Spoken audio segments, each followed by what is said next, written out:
하나님 나라 복음을 살아가는 매일의 동행. 오늘 말씀은 예레미야 28장 1절부터 17절의 말씀입니다.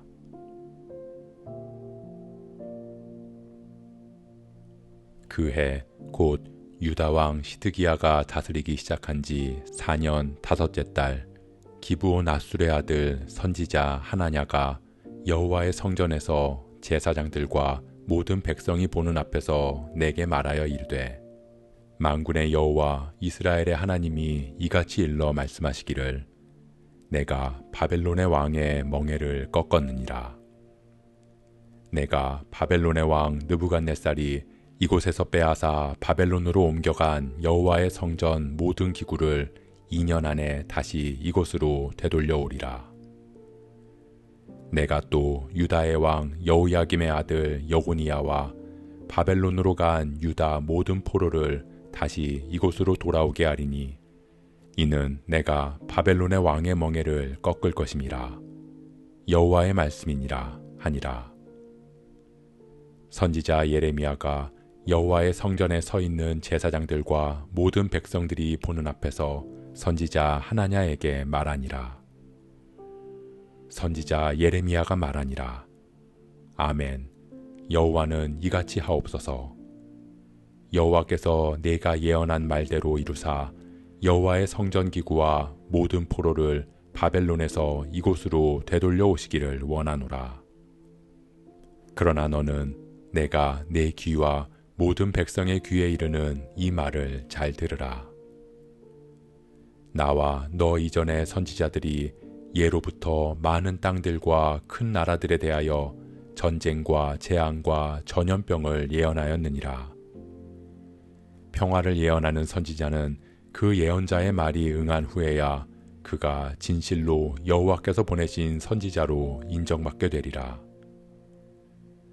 선지자 하나냐가 선지자 예레미야의 목에서 멍에를 빼앗아 꺾고, 모든 백성 앞에서 하나냐가 말하여 이르되, 여호와께서 이와 같이 말씀하시니라.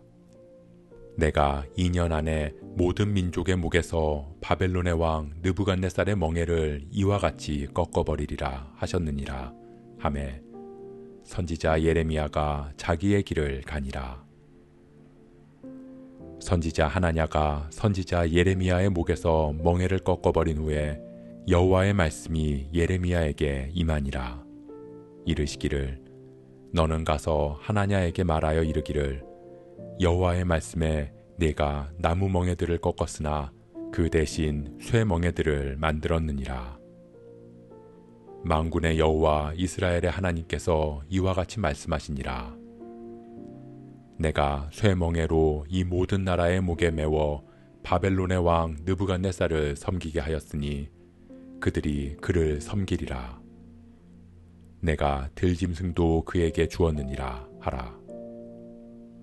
선지자 예레미야가 선지자 하나냐에게 이르되, 하나냐여 들으라.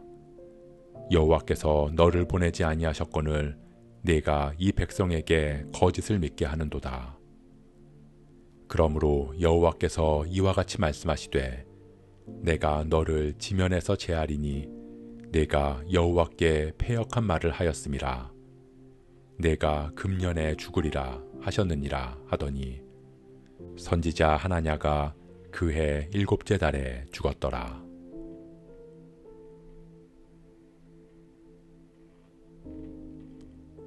예레미야는 유다가 바벨론에 항복하고 바벨론 왕과 그 나라를 섬겨야 한다고 말했습니다.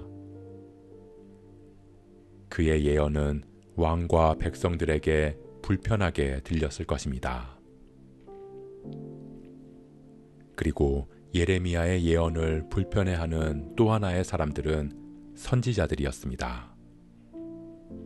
본인들조차 받아들일 수 없는 예언이었고, 하나님의 말씀이 자신들이 아닌 예레미야 한 사람에게만 임했다는 것을 인정하고 싶지도 않았기 때문입니다.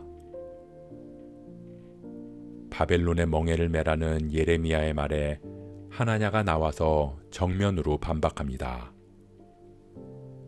하나님께서 말씀하시기를 바벨론에 빼앗긴 기구들이 2년 안에 다시 돌아올 것이고 잡혀간 모든 포로들도 다 돌아올 것이다. 하나님께서 바벨론의 멍에를 꺾으실 것이다. 예레미야는 하나냐의 예언에 아멘으로 답합니다. 본인도 정말 그렇게 되기를 바라기 때문입니다. 하나님께서 자신에게 임한 말씀을 거두시고 유다를 회복시켜 주시기를 누구보다도 바랐습니다. 그럼에도 예레미야는 하나님의 말씀을 경험과 증거로 분별해야 할 것을 이야기합니다. 왜냐하면 지금까지 하나님의 말씀을 대언한 선지자들의 예언은 모두가 심판의 메시지였기 때문입니다. 하나님께서는 선지자들을 통해 평화를 전하신 적이 없고 재앙의 메시지를 전하게 하셨습니다. 그런 이유는 메시지를 듣고 하나님의 백성들이 회개하고 돌이키기를 바라셨기 때문입니다. 그러니 하나냐의 평화의 메시지가 정말 하나님의 말씀인지는 그 예언이 응한 후에 알 수 있을 것이라고 말한 것입니다. 그렇게 예레미야와 하나냐의 예언은 서로 정반대의 메시지였습니다. 그 메시지를 들은 백성들은 혼란스러웠을지 모릅니다. 지금 우리는 예레미야의 예언이 하나님의 말씀인지를 알고 있지만 당시 백성들은 몰랐을 것이기 때문입니다.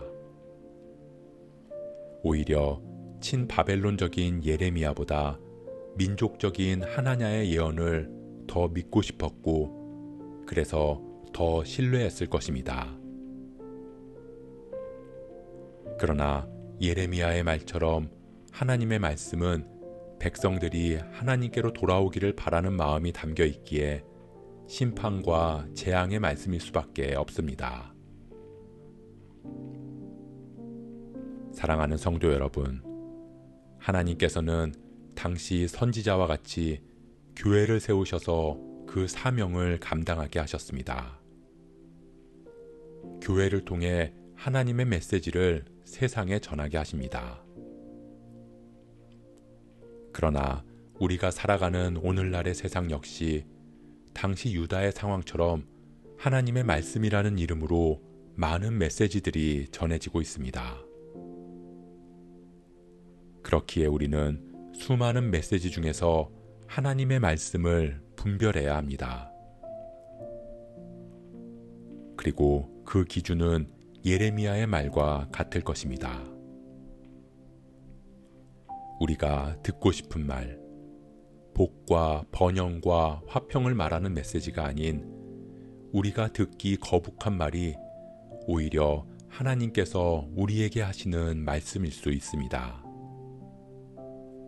하나님께로 돌이키라고, 치우친 신앙의 균형을 잡으라고, 말씀을 바르게 깨달아 말씀대로 살아가라고. 그렇게 우리가 하나님께로 향하게 하는 말씀, 그 말씀은 우리의 마음에 부딪혀 거부감이 들고 반발이 생길 수 있지만 어쩌면 재앙처럼 들리는 그 말씀이 우리를 살리는 평안의 말씀일 수 있음을 믿습니다. 너희를 향한 나의 생각을 내가 아나니 평안이요 재앙이 아니니라. 너희에게 미래와 희망을 주는 것이니라. 우리가 하나님의 말씀을 바르게 분별할 수 있기를 축복합니다. 우리를 하나님의 품으로 인도하시는 말씀을 붙들고 아멘으로 화답하며 믿음으로 말씀을 살아가는 저와 여러분 되시길 주님의 이름으로 축복합니다. 오늘 말씀 묵상하면서 기도함으로 마음에 새기겠습니다. 요즘 시대에는 말씀이 넘쳐납니다. 마음만 먹으면 너무나 쉽게 설교를 들을 수 있고 원하는 말씀을 골라서 들을 수 있습니다. 그럴 때일수록 우리에게 필요한 것은 분별입니다. 우리가 들어야 하는 메시지는 듣고 싶은 메시지, 기쁨과 평안을 주는 메시지가 아니라 어쩌면 우리가 듣기 싫고 불편해하는 메시지일 수 있습니다. 내 마음을 불편하게 하는 바로 그 메시지가 하나님께서 나에게 하시는 말씀일 수 있습니다. 우리가 하나님의 말씀을 분별할 수 있게 하시고 그 안에서 우리를 향한 하나님의 뜻을 발견할 수 있게 하옵소서. 말씀으로 나를 비춰보며 나의 생각과 판단을 내려놓고 오직 주님 말씀하시는 대로 살아갈 수 있는 용기를 허락하여 주옵소서. 이 모든 말씀이 육신되어 우리에게 오신 예수 그리스도의 이름으로 기도합니다.